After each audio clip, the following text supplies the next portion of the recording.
Shalom, devosi keluaran yang pertama.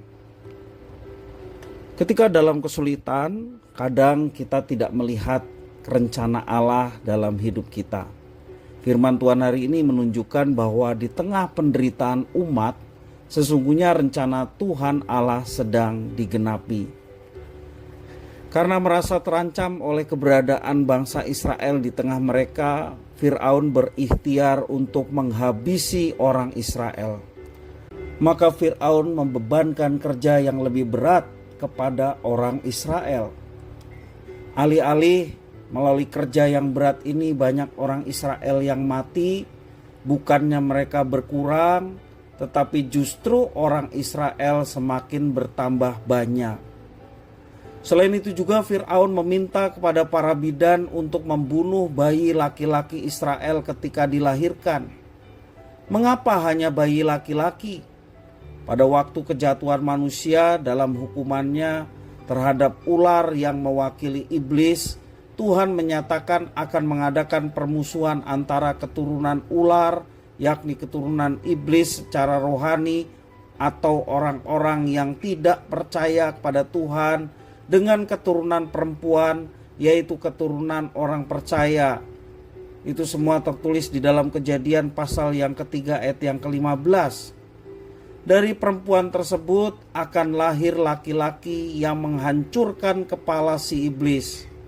Maka tidak heran bila iblis memakai Fir'aun untuk membunuh hanya bayi laki-laki Israel saja, supaya apa yang telah Allah nyatakan tidak terjadi.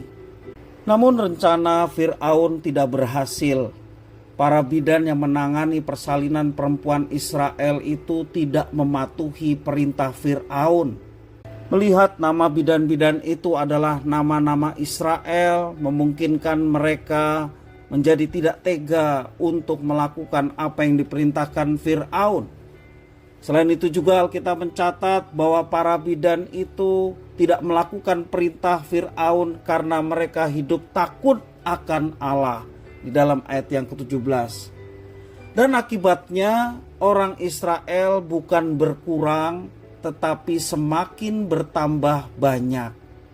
Bahkan Tuhan Allah juga memberkati para bidan tersebut sehingga mereka pada akhirnya boleh berumah tangga. Dikatakan ayat yang ke-21 demikian. Di balik semua masalah yang dihadapi Israel, sesungguhnya Tuhan Allah sedang menggenapi rencananya untuk memberkati Israel. Setidaknya kedua bidan yang mematuhi perintah Tuhan telah mencicipi berkat tak terduga. Mereka berumah tangga, ayat yang ke-21. Sebab itu mari kita belajar untuk melihat rencana Tuhan Allah di tengah berbagai tantangan, kesulitan hidup yang mungkin saat ini sedang kita hadapi. Karena Tuhan Allah bekerja dalam segala sesuatu untuk mendatangkan kebaikan bagi mereka yang mengasihi Dia. Dalam Roma pasal 8 ayat 28 firman Tuhan mengatakan demikian. Mari kita tetap berjalan di dalam Tuhan. Mari kita tetap hidup takut akan Tuhan. Sebagaimana Tuhan menyertai bangsa Israel di tengah penderitaan. Bahkan rencananya tetap dinyatakan walaupun ada rancangan-rancangan manusia yang berusaha melawan Allah. Tetapi siapa yang bisa melawan Allah?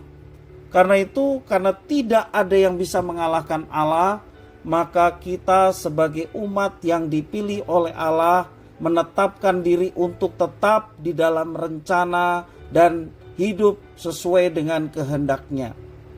Dan percayalah, ketika kita mau tetap di dalam rencana Allah menjalani kehidupan, maka penyertaannya itu nyata. Kebaikan-kebaikan yang Tuhan sudah rancangkan itu akan kita alami, akan kita rasakan dari hari ke hari. Kalau saat ini sedang menghadapi tantangan, persoalan, atau mungkin sakit penyakit yang saat ini belum juga kunjung sembuh, mari kita tetap bersandar kepada Tuhan. Lihatlah Dia yang penuh kasih dan kuasa, Dia yang akan menopang dalam setiap kita menjalani kehidupan, Dia memberikan pertolongan tepat pada waktunya. Jangan menyimpang ke kanan dan ke kiri, tetaplah bersama dengan Dia dan alamilah mujizat penyertaan yang sungguh luar biasa yang Tuhan sediakan bagi setiap kehidupan orang-orang yang bersandar hanya kepadanya. Tuhan Yesus memberkati.